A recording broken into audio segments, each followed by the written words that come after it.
Nah, hari ini kita akan belajar tentang perhitungan manfaat ekonomi dari pembangunan suatu pelabuhan. Boleh buka kamera semua, lihat karena ulang-ulang bilang, buka kamera dari tadi, buka tutup, gimana ini. Jadi hari ini kita orang akan belajar tentang perhitungan pelabuhan, perhitungan ekonomi. Jadi ini ada contoh soal tentang pembangunan suatu pelabuhan. Nah, sekarang sebenarnya begini ya, tidak hanya pelabuhan, jadi semua pembangunan prasarana itu membutuhkan kajian ekonomi. Nah, kalau kalian, siapa yang pernah ambil mata kuliah ekonomi transport? Coba, itu mata kuliah pilihan, siapa yang pernah ambil? Ayo, siapa yang pernah ambil mata kuliah ekonomi transport? Boleh kasih informasi, Pak Mel?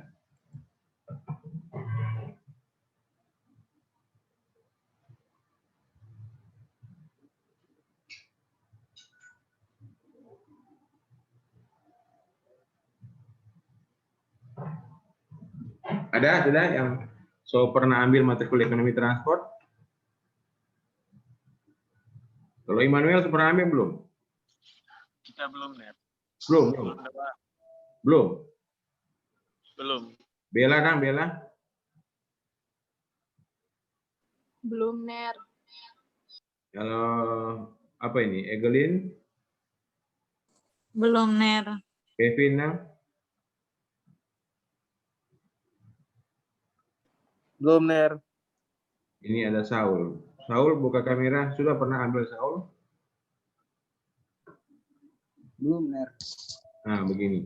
Maka mata kuliah ekonomi transport itu mempelajari kalau kita membangun sesuatu, itu harus dihitung manfaat dan cost-nya. Jadi kalau kalian pernah dengar istilah benefit cost ratio, nah itulah yang dimaksud. Jadi benefit cost ratio adalah membandingkan berapa manfaat yang diperoleh dan dibandingkan dengan biaya yang dikeluarkan. Jadi kalau manfaat yang diperoleh berarti apa itu? Misalkan kalau kita bangun pelabuhan, kira-kira manfaat yang diperoleh apa? Coba siapa boleh jawab? Manfaat dari pelabuhan. Masa nggak ada yang tahu?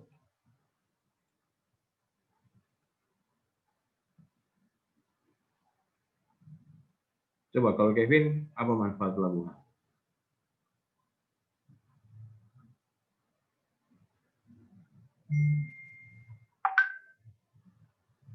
Ayo, apa Kevin?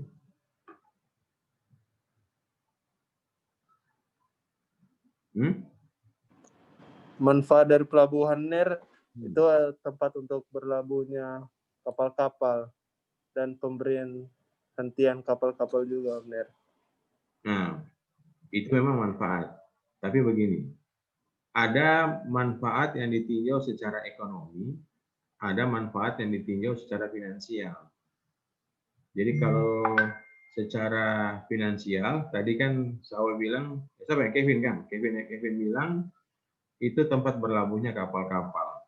Berarti kapal kalau dia berlabuh, kontambat di situ, itu bayar atau gratis? Bagaimana Kevin? Bayar atau gratis tuh itu kapal kalau dia menggunakan fasilitas pelabuhan? Bayar, Ner. Bayar. Nah, bayar seperti kemarin kan yang ada Amel kasih tunjuk, ada skripsi tentang apa kinerja pelabuhan Manado. Jadi kinerja pelabuhan Manado itu macam-macam. Ada kinerja, ada DP nama apa? BOR, BOR. Ya, jadi ada DP nama kinerja berapa sih penggunaan tambatan itu dalam satuan waktu. Jadi kalau dia tambat semakin lama, berarti biaya yang dia keluarkan oleh kapal tersebut untuk menggunakan fasilitas pelabuhan semakin lama. Nah, contoh di sini adalah BOR. BOR itu adalah berth occupancy rate. Itu adalah merupakan prosentasi penggunaan dermaga dalam satuan rasio jumlah jam penggunaan merapat kapal terhadap jumlah jam dermaga. Jadi mau dibayangkan kalau dia tambat 2 hari, otomatis itu kena charge. Karena pembangunan dermaga itu tidak gratis kan, bayar. Jadi mereka menjual itu. Nah hari ini, NIR mau memberikan materi ke kalian, apa sih yang perlu dihitung dalam manfaat ekonomi ataupun manfaat finansial dari pembangunan suatu pelabuhan. Jadi begini, pembangunan pelabuhan itu mahal, tidak cuma 1-2 juta rupiah, itu bisa ratusan miliar, bahkan triliunan. Nah, uang yang dikeluarkan itu kan uang pemerintah. Uang pemerintah yang jumlahnya tidak sedikit. Contohnya ada, misalnya ini ada bikin suatu simulasi pembangunan pelabuhan penumpang, biayanya 60 miliar. Nah, pertanyaannya, 60 miliar ini kalau pemerintah bangun, ini kapan mau kembali uangnya? Begitu. Mau kembali berarti mau apa ya? Mau bisa apa? Apa istilahnya itu? Break even point. Jadi break even point itu kembalinya BEP, kembalinya uang yang diinvestasikan ke pemerintah. Nah, kalau manfaat secara ekonomi itu terhadap peningkatan pertumbuhan ekonomi. Kalau manfaat secara finansial terhadap kembalinya uang itu secara langsung kelihatan. Nah, sekarang kalau seperti itu berarti kita perlu perlu mempelajari apa saja sih yang menjadi penerimaan dari pelabuhan. Nah, Mir punya DP slide ya, dalam bentuk Excel. Mir akan coba perlihatkan ke kalian. Nah ini ada suka baca ini Bella dapat baca. Mohon kasih informasi Mir kagak enggak share. Ada Ner. Nah, jadi ini tabel beberapa pengertian tolak ukur operasi pelabuhan guna penilaian efektivitas penggunaan modal yang diinvestasikan. Jadi kalau kita membangun pelabuhan itu kita mesti hitung apa jadi manfaatnya. Pertama tadi yang Kelvin bilang banyaknya kapal yang berlabuh, artinya kapal yang menggunakan pelabuhan itu. Nah, kapal kalau menggunakan pelabuhan kita pecah jadi beberapa bagian. Contoh pertama terhadap gerakan kapal. Jadi contoh ini jenis ukuran kerja, jumlah waktu putar kapal, baru DP data primer, jumlah waktu selama di pelabuhan. Kemudian sekundernya, waktu tunggu, yaitu waktu yang dibutuhkan antara kedatangan kapal, jadi mulai dia memasuki kolam sampai dia tambat, merapat di dermaga. Kemudian kapal itu punya service time, yaitu waktu di dermaga, selama dia melayani, menaikkan, dan menurunkan muatannya, apakah muatan itu kapal barang atau kapal penumpang. Kemudian dia punya waktu kerja, waktu yang digunakan untuk bekerja, ya termasuk tadi itu. Kemudian dia punya waktu idle, waktu yang digunakan di luar jam kerja. Nah, di luar jam kerja seperti mengisi kapal kan kalau dia sampai di pelabuhan, dia nggak mungkin cuma begitu aja. Pasti ada isi bahan bakar, isi air bersih, membuang sampah. Jadi nggak boleh buang sampah di laut. Harus buang di pelabuhan, kemudian dibuang ke pembuangan yang sebenarnya. Kemudian membuang, kalian tahu tuh kalau ada air kotor, nah itu dibuang juga di tempat yang harus ditentukan. Kemudian dia punya lost time, yaitu waktu yang tidak dapat digunakan saat jam kerja. Nah semua ini kita bisa hitung. Nah ini yang berikut produktivitas kapal atau ship productivity. Nah, ini kita bisa hitung dalam bentuk uang nanti, dalam bentuk rupiah. Jadi kita bisa melihat apa sih yang menjadi penerimaan dari suatu pelabuhan. Nah, bayangkan ya, uang sebanyak 60 miliar itu nggak sedikit.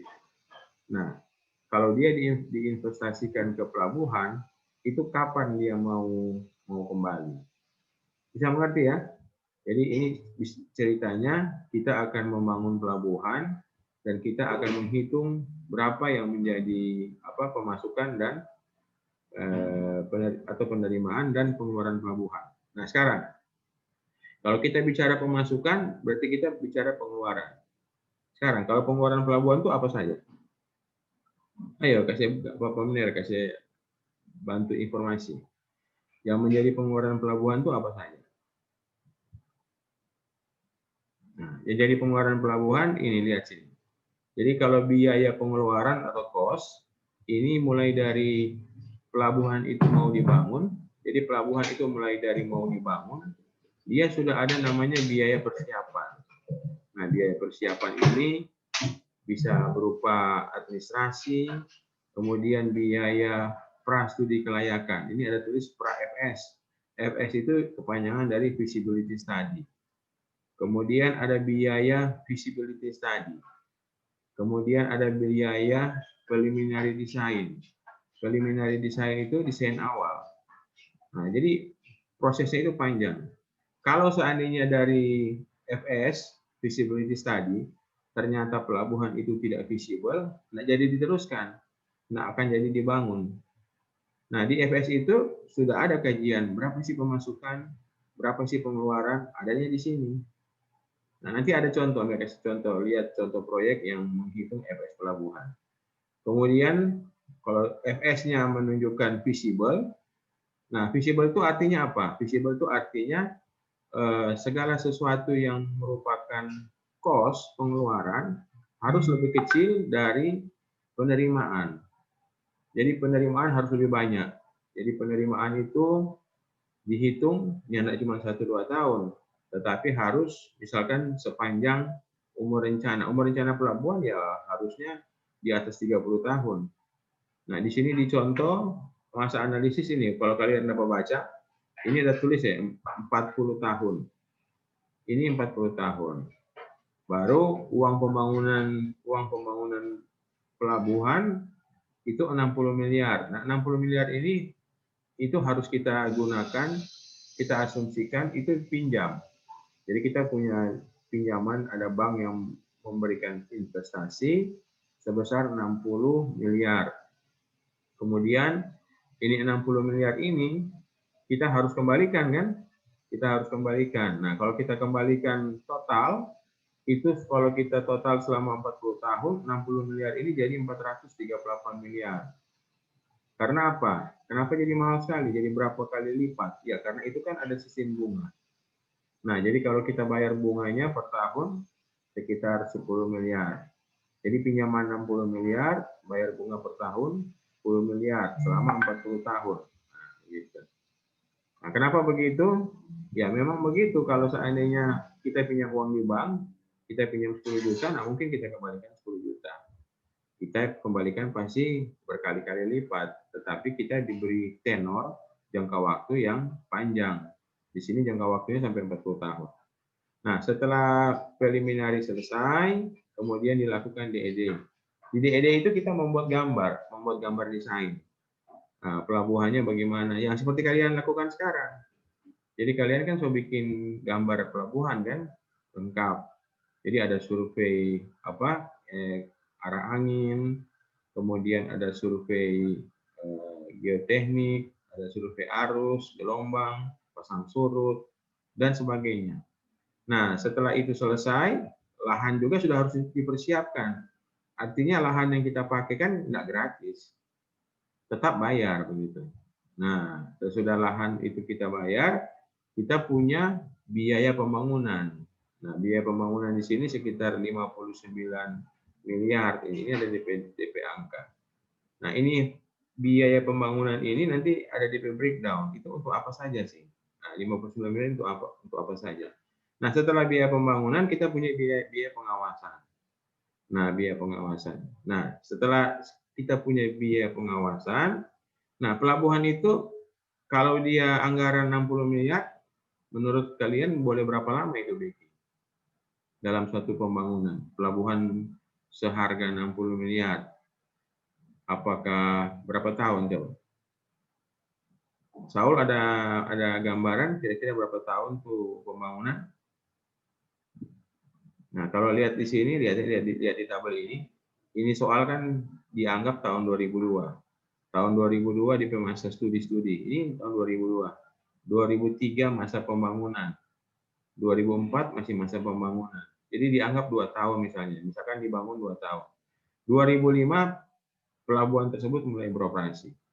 2005 tambah berapa tadi? 40 tahun kan? Nah, 40 tahun terus ke bawah. Nah, ini sampai 40 tahun. Kenapa dia 43? Karena tadi ada tambah 3 tahun masa apa tadi? Masa pembangunan. Jadi tahun pertama masa desain, tahun kedua masa apa tadi? Pembangunan tahap 1, tahun ketiga masa pembangunan tahap 2. Jadi total 3 tahun tidak bikin apa-apa. Maksudnya total 3 tahun belum jadi. Tetap pembangunan ada, bukan berarti tidak bikin apa-apa. Ada desain dan ada pembangunan selama 2 tahun. Nah, sekarang biar tutup dulu ini. Jangan dulu tutup, biar kasih lihat tuh harga satuan. Nah, apa sih yang menjadi harga-harga yang menjadi pemasukan? Ini contoh ya. Ini data ini benar tidak karang ya. Ini dapat dari perhubungan. Jadi biaya bantuan kapal tunda, ada tuh kapal yang berfungsi memandu supaya itu kapal yang mau menggunakan pelabuhan bisa merapat dengan sempurna. Itu ada kapal tunda atau kapal pandu. Ini biayanya misalnya 1 juta per jam. Kemudian biaya jasa labu.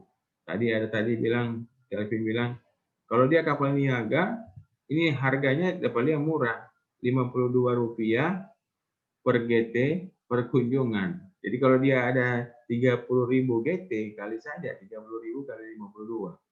Jadi kalau kita mau cari angkanya yang kasar begini. Misalkan dia berat kan 30.000 ton kali 52. Nah, ini 1.560.000 per sekali kunjungan.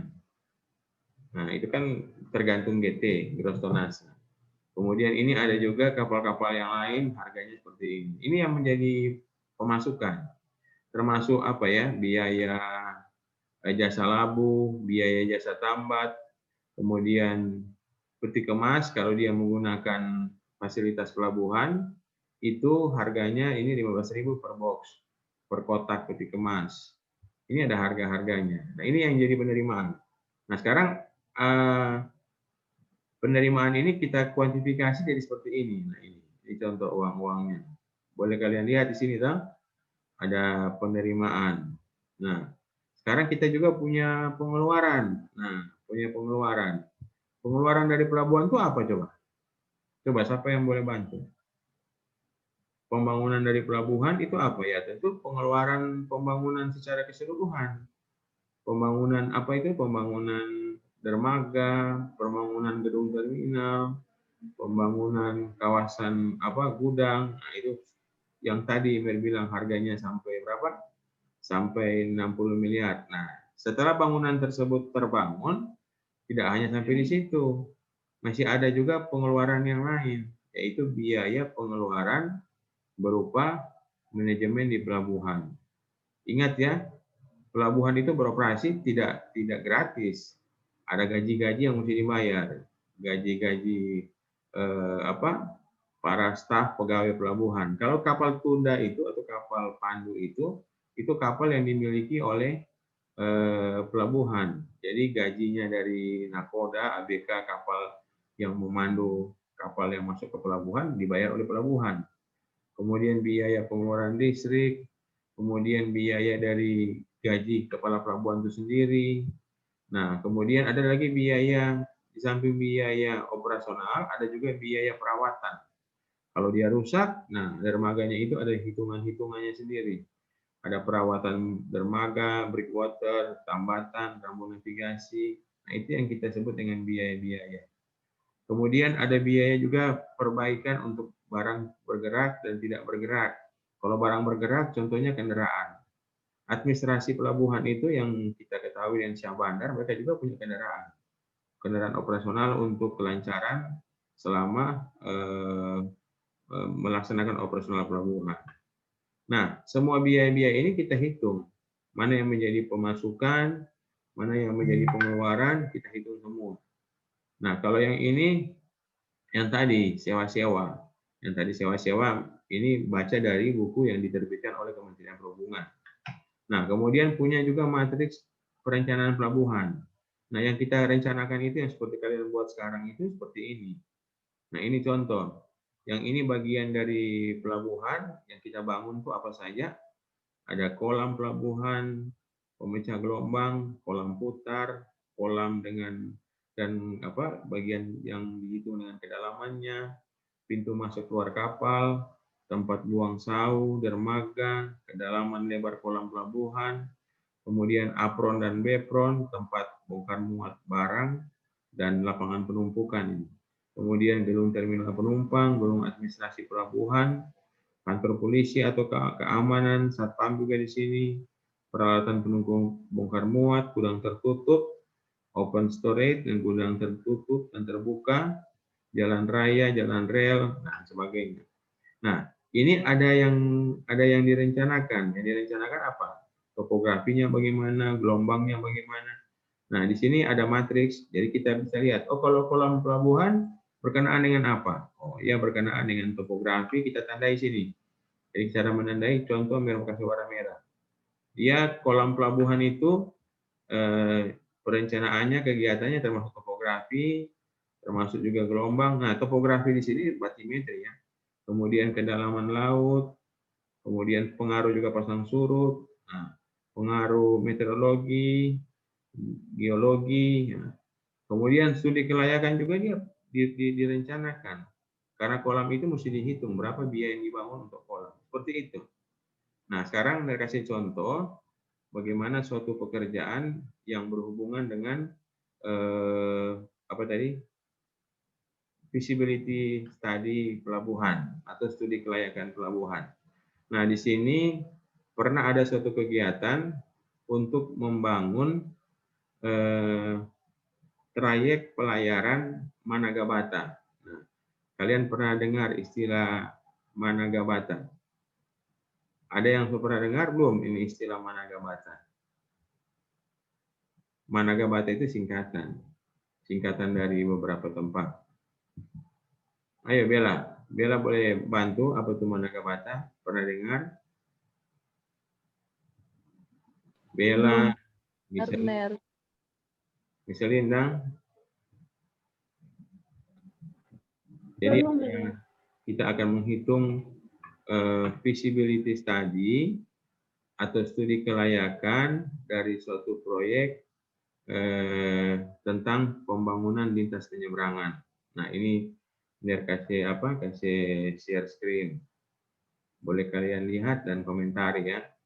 Nah, ini adalah proyek studi kelayakan lintas penyeberangan. Jadi pemerintah itu berencana membangun lintas penyeberangan di Managabata. Nah, Managabata itu apa? Itu di singkatan ini. Managabata, Manado, bukan Manado, sorry. Mantehage. Boleh baca ini yang paling bawah di slide. Mantehage. Jadi Ma pertama Mantehage, kemudian Na kedua Naem, itu pulau, kemudian Ga itu Gangga, kemudian Bata itu Bangka dan Talise. Jadi ada studi kelayakan lintasan penyeberangan yang ada di Likupang, yaitu Pulau Mantehage, Pulau Naem, Pulau Gangga, Pulau Bangka, dan Pulau Talise. Nah, ini lintas penyeberangan waktu itu, ini tahun berapa ini proyeknya lupa. Ini kalau tidak salah 2000 berapa kan DP tahun perencanaan. Sekitar 2017, 2018. Itu belum ada. Jadi untuk membangun penyeberangan di lintas ini, nah Managabata itu mana sih DP gambar? Nah, ini apa? Boleh lihat di slide. Ini yang disebut Pulau Mantehage ini, Pulau Mantehage ini yang besar ini. Kemudian Pulau Gangga kan ada di sini. Mantehage, Gangga, Bangka, dan Talise. Ini Likupang. Jadi bagaimana mau menghubungkan keempat bukan 4, 1, 2, 3, 4, 5. Ada 5 simpul dengan suatu lintas penyeberangan. Nah, di sini akan diteliti atau akan disurvei apakah lintas penyeberangan ini memenuhi syarat atau tidak. Nah, memenuhi syarat dalam hal apa coba? Coba siapa yang boleh tahu? Memenuhi syarat dalam hal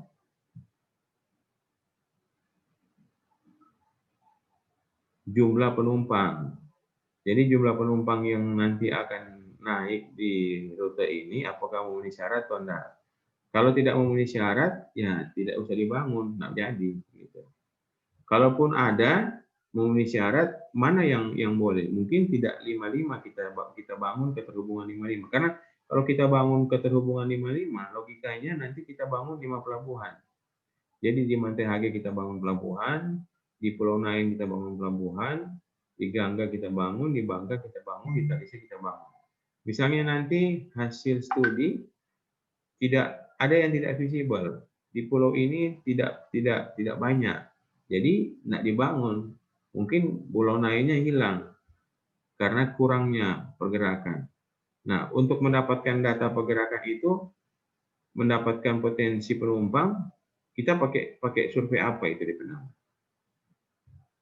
Ada yang pernah tahu? So lewat mata kuliah itu mata kuliah rekayasa sistem transportasi. Ayo, siapa yang boleh bantu? Di Penang survei apa? Nah, orang tanya-tanya orang, dari mana mau ke mana? Yang kita menggunakan namanya home interview survey. Saul masih ingat Saul? Lupa? Masih ingat tuh survei yang kita tanya orang dari mana mau ke mana? Kita boleh survei di pelabuhan, kita boleh survei di rumah. Kalau Desi Atururi tahu di nama survei? Namanya survei apa Desi? Asal tujuan.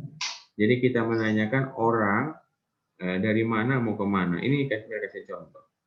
Jadi kita melakukan survei asal tujuan. Ini dia. Jadi kalau dia jadi, itu pelintasan itu bisa seperti ini bentuknya. Bisa kalian lihat ya.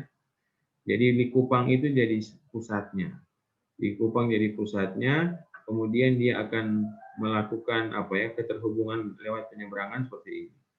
Nah, ini. Ya kan? Itu keinginan dari pemerintah begitu. Bahwa Likupang dengan sebagai pusat penyebaran, dia akan melayani pergerakan seperti ini.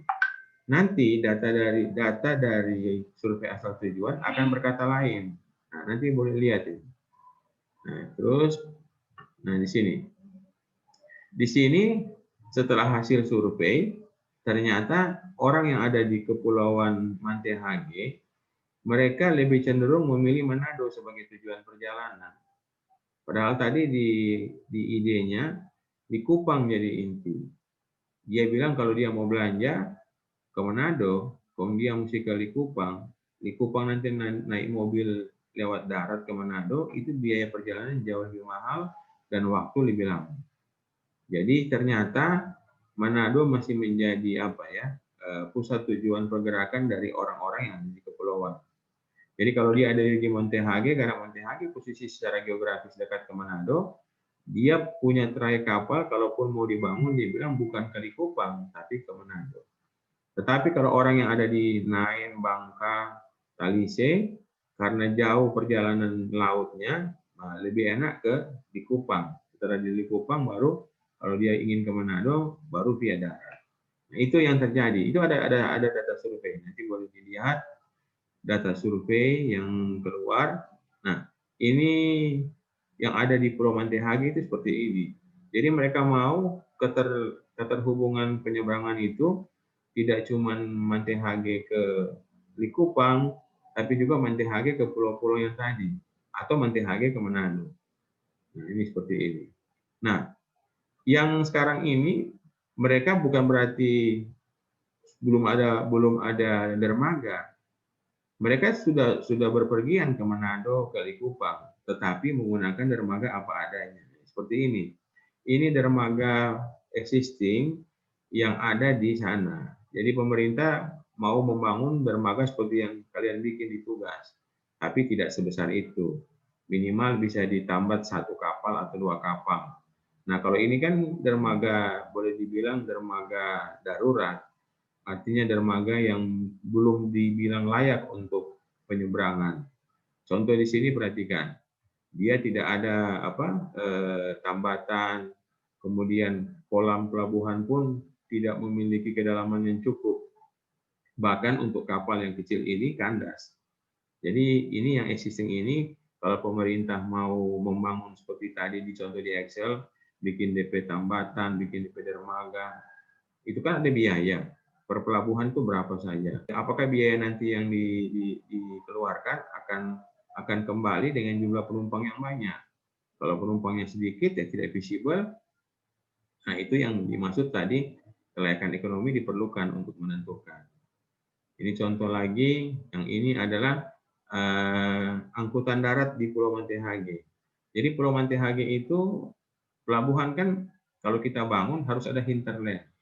Hinterland itu bagian darat yang menjadi supporting untuk dilayani oleh pelabuhan tersebut.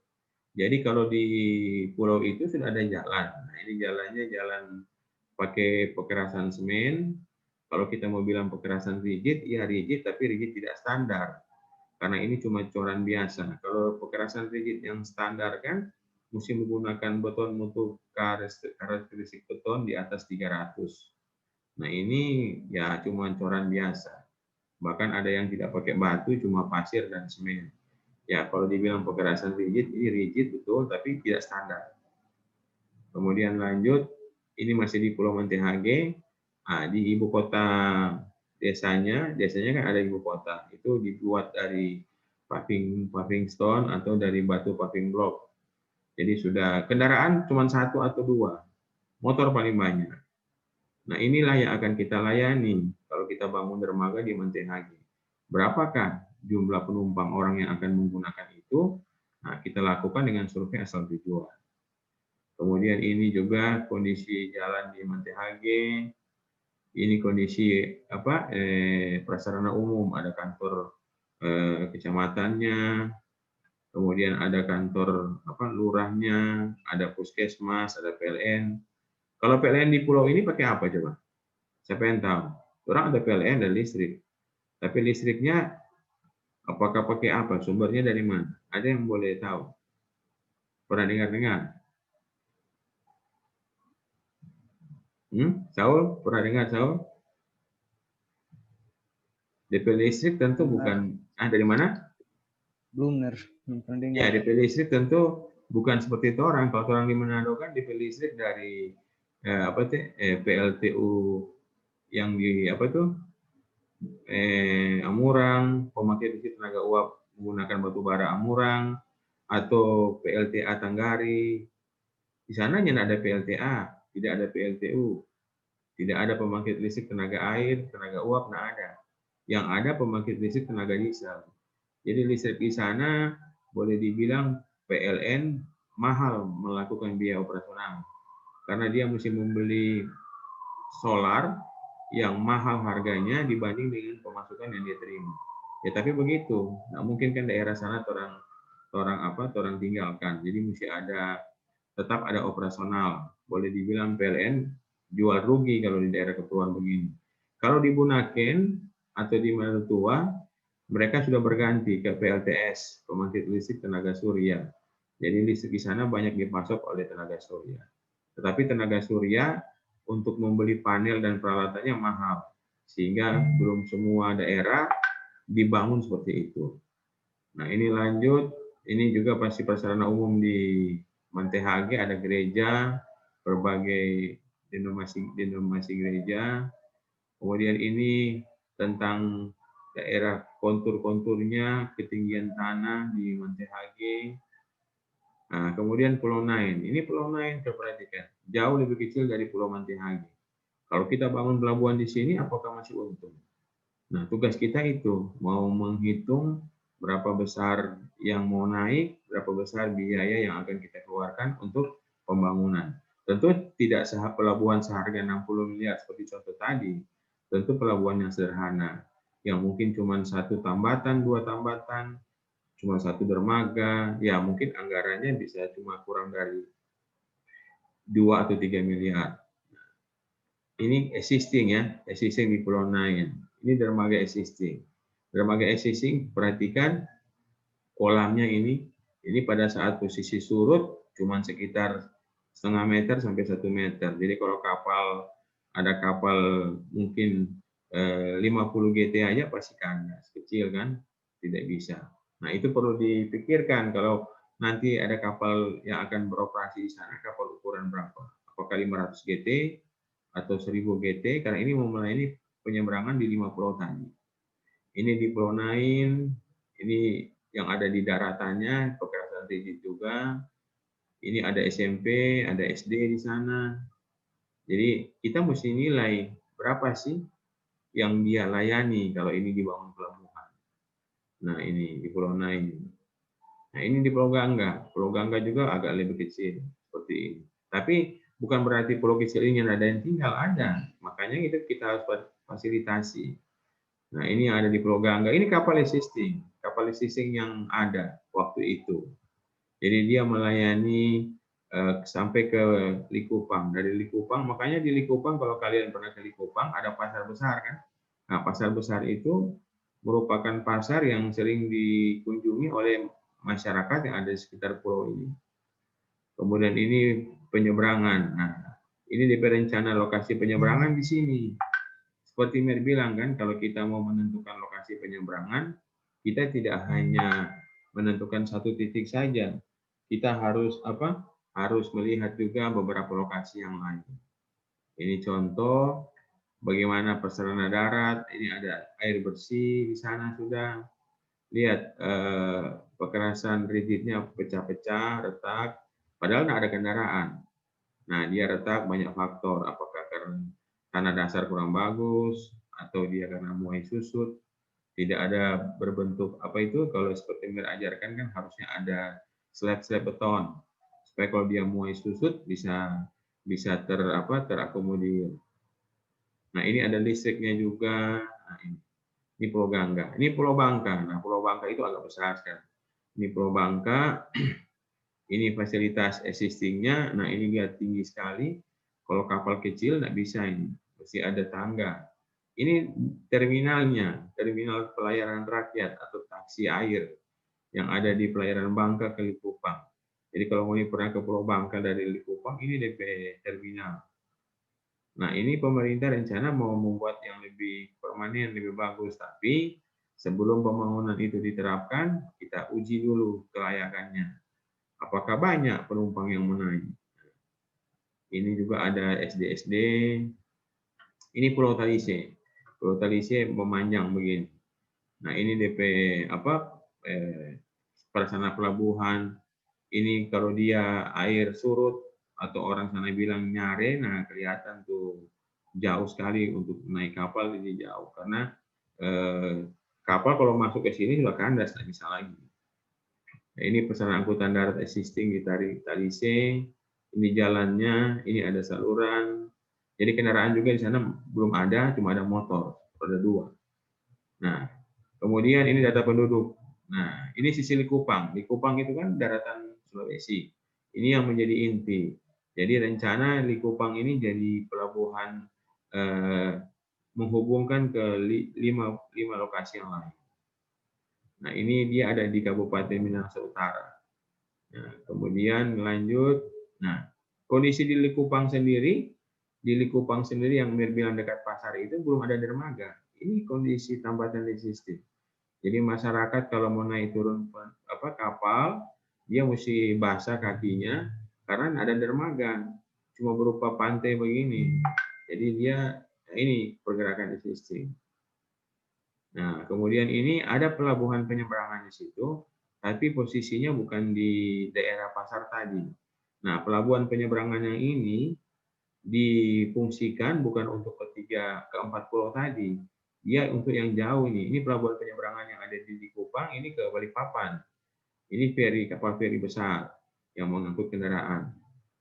Ini ada di pelabuhan laut juga, di samping pelabuhan penyeberangan, feri ada pelabuhan laut. Nah, ini fasilitas lampu atau suar di pelabuhan penyeberangan Monte Likupang Barat. Ini juga, ini pelabuhan ferinya. Jadi kalau pelabuhan feri bisa kalian lihat ya. Kalian kan bikin pelabuhan laut. Ini kalau pelabuhan feri seperti ini. Ini cuma berupa jalan kendaraan. Ini kapal ferinya tambat di sini nanti. Jadi dia cuma berupa tambatan dolphin. Jadi pintu feri kan bisa di depan, bisa di belakang. Kalau dia buka pintunya, ini untuk naik turun kapal, naik turun mobil. Nah, kalau yang ini tadi, ini pelabuhan penumpang. Ini dermaganya. Ini dermaga, ini trestel. Trestel ada 2, kiri dan kanan. Nah, kalian punya tugas, terserah mau bikin berapa trestel. 1, 2, kiri kanan, atau 3. Jadi ada di tengah, dan kiri dan kanan. Nah, terus, proses studi kelayakan itu sebenarnya seperti ini. Jadi kita kalau mau membuat sesuatu, kita harus rumuskan dulu apa sih sasarannya, sasaran, tujuan, dan target membuat pelabuhan. Nah, membuat pelabuhan tapi harus dihitung berapa besar potensi pergerakannya. Nah, oke, kita rumuskan. Kita rumuskan sasaran, tujuan, target. Sasaran, tujuan, target dirumuskan, kita butuh data kan? Data-data apa? Data asal tujuan, matrik asal tujuan, data pergerakan. Kemudian kita rencanakan. Nah, kalau kita sudah rencanakan, misalkan datanya visible net, boleh dibangun. Kita mulai rencanakan data pasang surut, data angin. Kemudian kita punya alternatif rencana.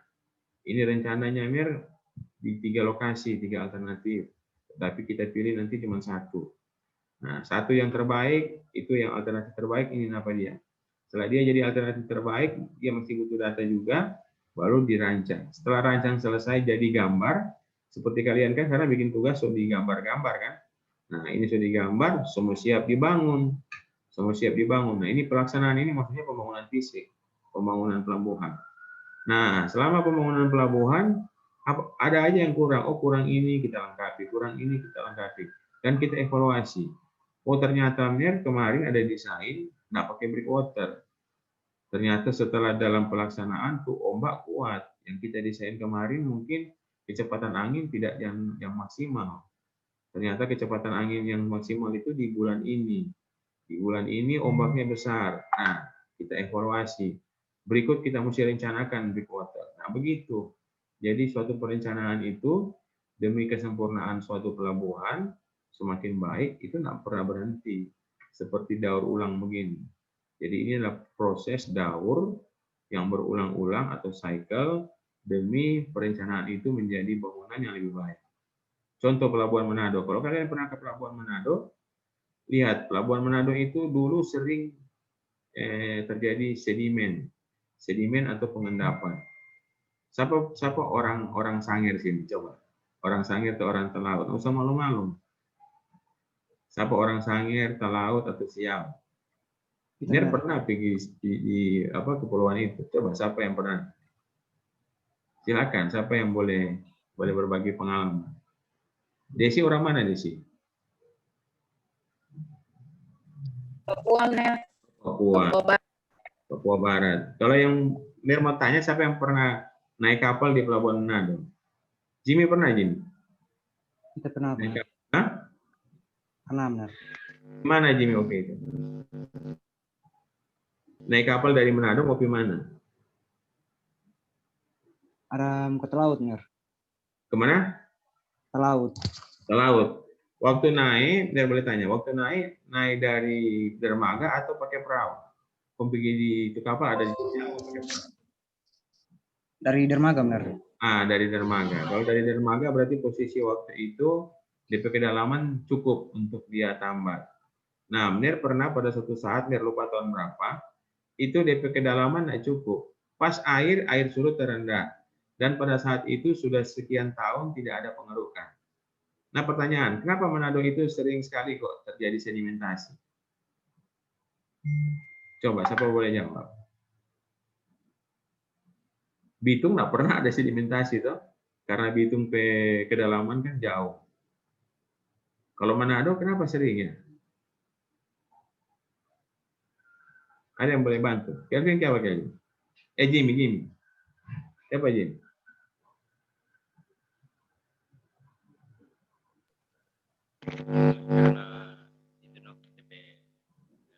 Ya, kuat ini. lokasi dengan Nggak dapat dengar, Mir. dan sedimen. Nggak dapat dengar, betul. Kuat, Pak. Mungkin benar karena pengangkutan sedimentasi yang terjadi di sungai yang berada di Ulang, nggak dapat dengar, betul. Benar ada dengar. Mungkin benar karena ada lokasi pelabuhan berada di dekat sungai yang Ya, itu satu karena jadi banyak. karena pelabuhan di muara sungai. Muara sungai apa itu? Sungai Tondano. Sungai Tondano kalau dia hujan sedikit cuma dia berwarna. Warna jernih atau coklat? Coklat toh. Dia coklat karena apa? Karena membawa endapan dan sedimen atau endapan. Nah, dulu Pelabuhan Manado itu saban tahun harusnya dikeruk. Tapi sekarang seringnya enggak. Berarti ada sesuatu yang dibuat kan, sampai ke sedimen tidak masuk lagi ke kolam. Pernah dengar? Jadi ada namanya gini. Yang kalian tahu kan cuma breakwater, bangunan pengendali atau pelindung terhadap gelombang. Tapi ada bangunan pengendali sedimen. Jadi ada endapan di bawah, dia bisa redam, nak masuk. Itu ada belajar di teknik pantai. Kamu boleh tanya ke Mir Arthur. Jadi ada bangunan pengendali sedimen, itu yang dibangun, itu nak main-main. Dia bangun tuh 6 miliar. Itu ada di depan mengarah ke laut Pasar Jengki, Pasar Bersahati. Kalau Pasar Bersahati kan ada yang bagian jual ikan itu di belakang. Nah, di situ ada Jembatan Soekarno. Jembatan Soekarno ke sebelah itu ada pantai yang membatasi antara Pelabuhan Manado dengan Sungai Tondano, Muara. Di DP laut situ, di DP pantai, mereka bangun bangunan sedimen, bangunan pengendali sedimen. Itu DP Satker pernah cerita ke Menir, 6 miliar DP biaya. Nah, 6 miliar mereka keluarkan, sekali keluarkan, tapi untuk umur panjang, untuk lama, dan mungkin selama sekian puluh tahun dia lagi mengeruk. Ketimbang setiap tahun dia mengeruk, menghabiskan biaya 1 miliar. Dia keruk kan 1 miliar. 1 miliar itu apa? Biaya pengadaan alat bawa di situ, kapal keruk. Kalau nggak pakai kapal keruk, pakai lebih murah, mungkin cuma ponton, pakai ekskavator, pakai tongkang. Nah, itu ternyata mereka hitung jauh lebih mahal biaya begitu daripada bikin bangunan pengendali sedimen. Akhirnya mereka bangun bangunan pengendali sedimen. Sekarang nggak pernah. Jadi kondisi waktu itu Mir pernah dia dangkal sampai cuma setengah meter ke kapal kayu yang ke arah laut nggak bisa dia merapat. Jadi dia merapat ada di jauh, berlabuh masih di luar areal kolam, dan penumpang-penumpang tuh naik kapal kecil baru pindah perahu, dari perahu naik ke kapal. Nah, itu terjadi. Nah, hal-hal seperti itu yang Mir mau ceritakan bahwa pembangunan pelabuhan itu harusnya sudah preventif, mencegah dari hal-hal yang bisa mengakibatkan perawatan jadi mahal, maintenance jadi mahal. Tetapi ya kalau sudah terjadi begitu ya orang mesti antisipasi. Pemerintah juga akhirnya bisa berpikir, mereka membangun bangunan pengendali sedimen, akhirnya bisa meminimais biaya pengerukan. Seperti itu, nah. Jadi ternyata sudah terbangun pun masih ada biaya perencanaan yang lain. Seperti tadi bangunan pengendali sedimen. Nah, kalau mereka kaitkan dengan di sini, itulah namanya pemantauan dan evaluasi. Mereka evaluasi bagaimana kan supaya ini sedimentasi berkurang. Nah, seperti itu. Tapi bukan berarti habis, ada, tapi jauh lebih kecil. Nah, kemudian lanjut, ini adalah contoh metodologi pelaksanaan pekerjaan waktu itu. Jadi intinya waktu itu kita melakukan survei wawancara rumah tangga ini. Wawancara rumah tangga mencari tahu potensi pergerakan. Ini di materi asal tujuan. Jadi dapat materi asal tujuan. Ini di kuesioner atau formulir. Ini yang orang tanyakan, coba perhatikan. Berapa umur Anda, kemudian jenis kelamin, nama, pekerjaan, berpergian kemana. Dari data ini keluar materi asal tujuan. Keluar materi asal tujuan, ini proses wawancara. Wawancara dilakukan di semua pulau tadi, termasuk Likupang. Ini wawancara, orang tanya ke banyak orang, ini DP hasil wawancara. Nah, ini DP matriks. Ini zona dulu, ini zona-zonanya, kemudian matriksnya di bawah. Ini matriks asal tujuannya. Nah, ini garis desired line. Kita perhatikan, waktu itu pemahaman mereka yang pulau ini pasti ke sini kan, ke Likupang. Ternyata mereka lebih memilih ke Manado. Karena apa? Karena Manado biaya perjalanan jauh lebih murah. Dan biaya kalau mau beli beras atau beli bahan pokok di Manado lebih murah ketimbang di Likupang. Jadi potensi itulah yang mengakibatkan ini tinggi. Nah, waktu itu akhirnya bukan cuma Managabata, yang tadi Mantehage, Gangga, Nain, Bangka, Talisia, tapi Manado juga diperhitungkan untuk dijadikan trayek. Tapi di Manado kan sudah pelabuhan, jadi nggak bangun pelabuhan baru, gitu. Tinggal menetapkan trayek saja. Nah, ini DP responden atau orang yang menjadikan memberikan masukan dalam kuesioner.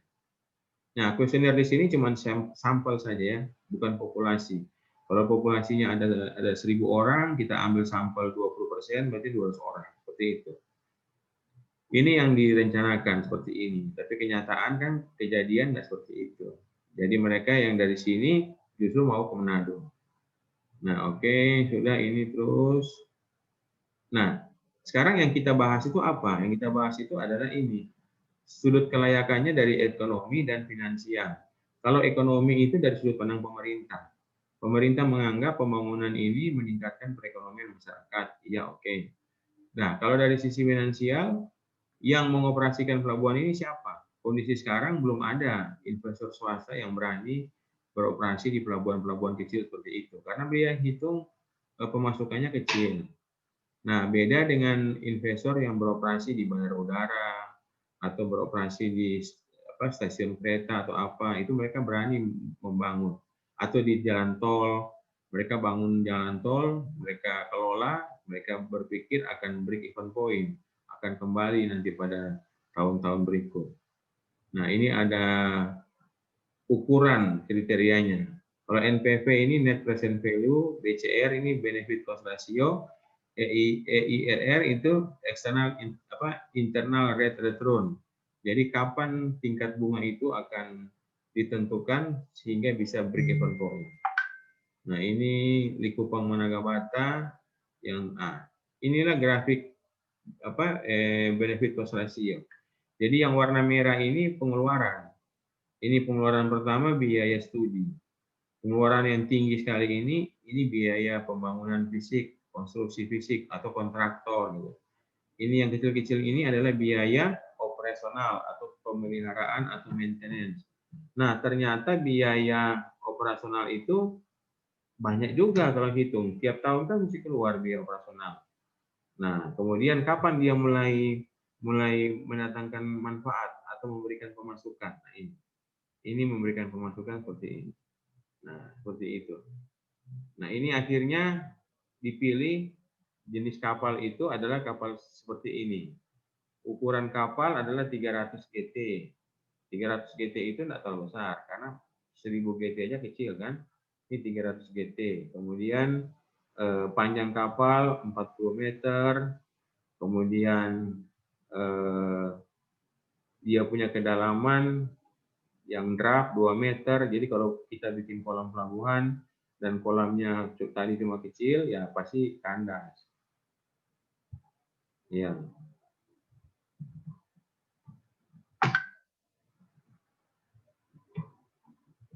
Sampai sini ada pertanyaan? Silakan. Kalau ada pertanyaan, ayo. Boleh mau bertanya? Nah, kalau belum ada pertanyaan, dia punya file Excel tadi, mau bisa lihat. Nah, ini adalah simulasi. Simulasi kalau kita mau menghitung berapa sih pemasukan pengeluaran suatu pelabuhan. Contoh begini. Ini DP pengeluaran pelabuhan ya, ini pengeluaran pelabuhan. Kemudian ini pemasukannya, pemasukan atau benefit atau penerimaan. Ini penerimaan pertama dari gerakan kapal. Ini kalau pelabuhan umum. Ini gerakan kapal, penerimaan dari dermaga, dari sewa gudang, dari sewa peralatan, dari lahan komersil, kalau ada kan lahan komersil yang kita sewakan, apakah itu untuk misalnya gudang disewa dan sebagainya, perbaikan bengkel atau dok, fasilitas umum, total benefit. Nah, ini kita hitung. Kita hitung jadi seperti ini. Nah, perhatikan. Ini uang. Nah, sekarang saya mau tanya. Kalau kita punya uang sekarang 10 juta tahun 2020. Kira-kira 10 tahun lagi 10 juta ini jadi berapa kan? Bagaimana? Ada yang boleh kasih gambaran? Kalau orang punya doi 10 juta sekarang, kira-kira kalau 10 tahun depan jadi berapa itu? Gimana coba? Ada yang boleh bantu Ner? Misalnya begini, apa ya? Ner mau beli apa ini contoh? Mau beli mobil dah. Ner mau beli mobil sekarang seharga 200 juta. Misalkan mobil paling murah ada yang 100 juta misalkan. Beli mobil 100 juta, oke. Tahun sekarang 2020. Nah, tapi akhirnya Ner berpikir, nanti Jo, 10 tahun lagi baru beli mobil. 10 tahun lagi beli mobil yang sama, apakah harganya masih 100 juta? Padahal orang uang simpan toh, orang simpan di bawah kasur, bukan simpan di bank, simpan di bawah kasur, jadi tidak bunga. 10 tahun datang masih 10 juta. Apakah masih mau dapat dengan mobil yang sama? Nah, itu pertanyaannya. Coba siapa boleh bantu? Bagaimana Immanuel? 10 juta sekarang, 100 juta sekarang masih boleh beli oto baru. 10 tahun depan tuh oto itu juga harga masih sama atau beda? Saul. Bagaimana? Beda, Ya? Paling turun di harga, Mer. Maksudnya ya kalau tuh oto sudah diproduksi pasti turun. Mari ini tuh oto belum diproduksi, nanti ya gimana mau bilangnya? Nanti kalau itu oto gimana? Jadi maksudnya begini, oto dengan spek yang sama tentu baru, bukan oto lama. Kalau oto orang beli sekarang, kalau untuk oto itu orang mau jual nanti 10 tahun datang, biar apa pakai pasti turun harganya, betul. Tetapi kalau uang 100 juta mau beli oto yang sama, 10 tahun datang, tidak mau dapat gitu. Mir mau cerita begini, orang pe uang 100 juta sekarang, kalau orang mau tunggu sampai 10 tahun depan, DP nilainya tidak 100 juta lagi. Pasti susut begitu kan. Kalau orang cuma taruh di bank, cuma taruh di rumah. Kalau orang taruh di bank kan ini ada apa? Ada bunga toh? Ada bunga. Orang bercerita gampang jo, bunganya 10% per bulan. Nah, atau 10% per tahun. Berarti kalau orang punya 10 juta, tahun depan jadi 110.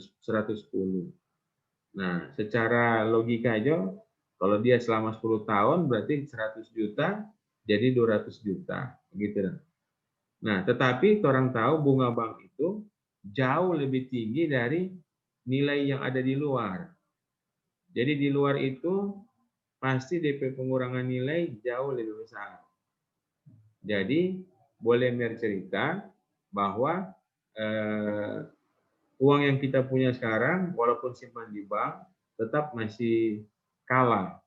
Kalau kita pakai usaha itu lebih untung. Jadi makanya kan ada orang berpikir begini, kalau dia punya uang 100 juta, kalau dia nggak tahu usaha, mendingan sudah pangko-pangko kaki taruh di bank. Tapi kalau dia punya usaha, dia bisa putar uang itu jauh lebih besar. Hasilnya bisa berkali-kali lipat. Itu maksudnya. Jadi jelas ya.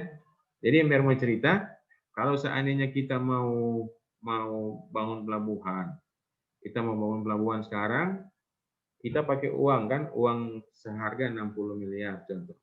60 miliar itu tidak boleh kita enggak pakai bunga. Jadi kita mesti hitung dia seolah-olah pinjam. Supaya uang itu bisa berkembang. Jadi tidak cuma 10 juta, tidak cuma 60 miliar saja. Makanya tadi di perhitungan ini, biar mau coba share. Nah, di perhitungan ini uang ini adalah merupakan hasil. Nah ini, jadi orang punya dana itu tahun pertama 30 miliar, tahun kedua 18, tahun ketiga 12 miliar, total 60 miliar. Jadi 60 miliar ini bukan uang kita, uang yang kita pinjam dari bank. Kemudian dengan perhitungan bunga berbunga, ini 63 miliar total sekarang ini, dia kita punya angsuran 10 miliar per bulan kalau kita kembalikan selama 40 bulan. Coba kalian tanya ke orang tua, kalau mereka ada ada kredit rumah seharga 100 juta, kalau dia mau kredit sepanjang misalnya 20 tahun, itu bisa jadi 3 kali lipat harga rumah. Bisa 300 juta. Tapi 300 juta dibagi 20 tahun kali 12 bulan. Jatuhnya per bulan ya tidak terasa, kecil tidak terasa. Tapi kalau orang kali total ya mahal. Nah, seperti itu. Nah, sekarang uang-uang ini perhatikan. Uang-uang ini adalah uang yang terjadi di tahun yang bersangkutan.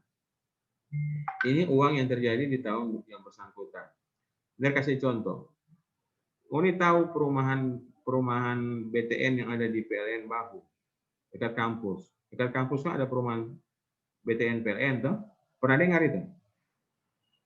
Ada perumahan BTN PLN. Benar. Nah, pernah. Itu BTN itu dibangun sekitar tahun 80-an. Di tahun 80-an, Moni percaya atau enggak ya, sekarang selunas semua itu rumah di situ. Waktu itu mereka kredit di perumahan BTN PLN Bahu itu, rumah pertama kalau enggak salah dibangun sekitar tahun 90 atau 80-an. 80-an enggak salah, 80-an. 80-an, 85 kira-kira. 85 itu angsuran per bulannya cuma 36.000. Moni bayangkan nih, 36.000 tahun 85 bisa angsuran rumah. Sekarang ada nggak angsuran rumah harga 36.000? Nggak ada toh, karena harga rumahnya sudah naik jauh. Begitu. Tapi 36.000 waktu tahun 86 terasa seperti 3.600.000 waktu itu. 36.000 waktu itu, kalau sekarang terasa seperti 3.600.000. Karena waktu itu orang pegaji cuma berapa? Cuma 100.000. Berarti orang pegaji ya waktu itu 10 juta kira-kira, dan dari 10 juta dia bisa sisihkan 3,6 juta untuk bayar rumah. Nah, bisa bayangkan tuh sekarang ada yang solunas, terakhir terlunas ada yang pertama kok tinggal situ. Dia bilang tahun 2000 berapa itu? 2005 dia bayar angsuran terakhir. Biar coba tanya. KNP angsuran berapa dia bayar? 36.000. 36.000 enggak terasa kan? Kalau sekarang enggak terasa cuma beli coklat Super Queen so habis itu. Tapi dulu itu angsuran satu rumah per bulan. Nah, itu yang mau menjelaskan bahwa nilai uang itu akan susut. Jadi nilai 100 juta yang di tahun 86 mungkin sekarang cuma mau jadi sampai dengan berapa begitu kan. Ya 36.000 enggak terasa. Dulu besar sekali enggak terasa itu. Nah, sekarang lanjut lagi orang Mesir. Nah, setelah itu jadi seperti ini kita hitung dalam satuan tahun sekarang. Nah, ini yang total benefit. Ini total benefit, ini total cost. Nah, benefit dengan cost kan kasih buku sanding. Kasih buku sanding dalam nilai sekarang. Ini net NPV ini net present value. Jadi uang dikuantifikasi ke tahun sekarang.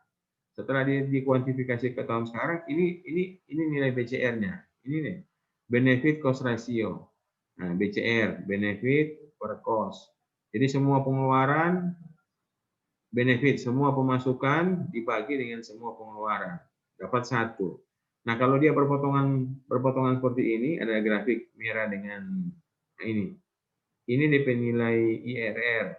Baru ada grafik satu lagi di bawah. Nah, ini. Nah, ini menunjukkan artinya apa?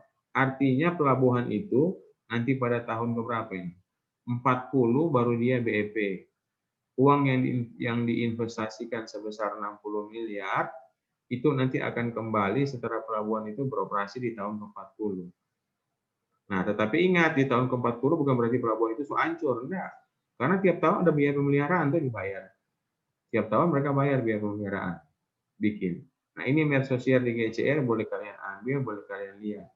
Nah, yang menjadi tugas sekarang ini, coba kalian ceritakan bagaimana sih penentuan analisa benefit cost ratio untuk pembangunan suatu pelabuhan. Pelabuhannya boleh kalian pilih apakah itu pelabuhan penumpang, pelabuhan atau yang UNIP contoh tugas. UNIP contoh tugas itu boleh kalian buat asumsi. Ini dermaganya boleh berapa kan? Nah, kalau rupa di mata kuliah manajemen proyek, ini hitung di PRAB. Tapi RAB bukan detail, RAB kasar. Jadi pelabuhan ini artinya dapat sekian miliar. Sekarang kalau pelabuhan ini kita punya ada 4 tambatan. 4 tambatan pemasukannya boleh berapa kan per tambatan. Nah, itu ada DP contoh di sini. Sudah? Boleh mengerti? Gampang?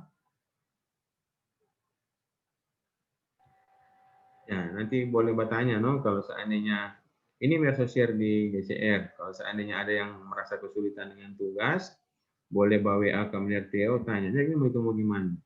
Jadi kalian cuma membuat bagaimana sih menghitung benefit cost ratio dari pembangunan suatu pelabuhan secara ekonomi. Ini ada DP contoh pengerjaan. Ayo, siapa mau bertanya? Jimmy? Jadi dengan selesainya ini masalah perhitungan DCR pelabuhan, kelayakan pembangunan pelabuhan, terampi materi itu selesai. Minggu depan seperti yang Mer janjikan toh, semua sudah harus upload DP tugas dari awal sampai akhir. Minggu depan setelah Mer periksa sebentar atau nanti mau dikumpulkan nanti hari Minggu batas terakhir. Hari Minggu Mer periksa, siapa yang sudah benar, Mer langsung bilang silakan print arti cetak. Kalau cetak sebenar silakan jilid nanti kirim dulu DP formulir PDF, nanti Mer tanda tangan lewat PDF juga. Nanti kirim balik ulang, mau dicetak yang ada Mer tanda tangan. Jadi nanti tugas itu akan Mer anggap selesai setelah Mer periksa. Jadi makanya Mer bilang kan di WA group, semua tugas besar dari mulai perhitungan PES efektif sampai perhitungan terkini yang hitung gambar tulangan dermaga itu sudah harus dibikin PDF dan kirim di Google Classroom. Setelah di Google Classroom baru Mer periksa, kalau selesai benar, nah langsung bisa dicetak. Cetak karena mesti cetak ya, karena kita kan online. Jadi kalau tidak ada bukti nanti bahwa kalian sudah selesai tugas pelabuhan, akan sulit bagi Mer mau kasih lulus. Jadi mesti ada cetak, nanti foto, kalau sudah cetak foto. Ini Mer kasih cetak, kongsul jilid. Nah, nanti seperti itu. Semua masih terus toh? Desi masih terus tuh tugas. Harus terus. Nggak boleh berhenti. Kalau berhenti berarti tidak bisa lanjut ujian. Bella, baru Egelin, Saul Baguna, harus terus. Immanuel, Aska. Jadi kalian mengharapkan bisa selesai semua tugas. Kevin Mangawe, Felicia Rapar, Febrianti Siban, belum buka kamera. Baru Eudia Poli, Felicia harus hadir, tugas harus kumpul. Oke, begitu sudah? Nah, tugas terakhir ini yang paling terakhir, itu yang bikin analisa benefit cost ratio. Terserah kalian mau pakai contoh mana, ini ada contoh yang Mer kirim. Tapi kalau kalian punya contoh pakai tugas masing-masing juga boleh. Jadi di tugas besar itu, yang ada data ini. Nah, kalian nanti kalau kelar, boleh tambah ini di belakang. Ini Mer TOP tugas ada hitung sampai analisa ekonomi pembangunan suatu pelabuhan. Sudah, kita kuliah ini sudah cukup lama, sudah dari tadi jam 1, sekarang sudah jam 2. Jadi sudah 1 jam lebih. Oke, sampai ketemu lagi minggu depan. PR jangan lupa kumpul. Nah, salam sehat, ya tetap sehat semua. Selamat sore, Tuhan memberkati. Oke, begitu. Terima kasih. Sore, Manajer. Selamat sore.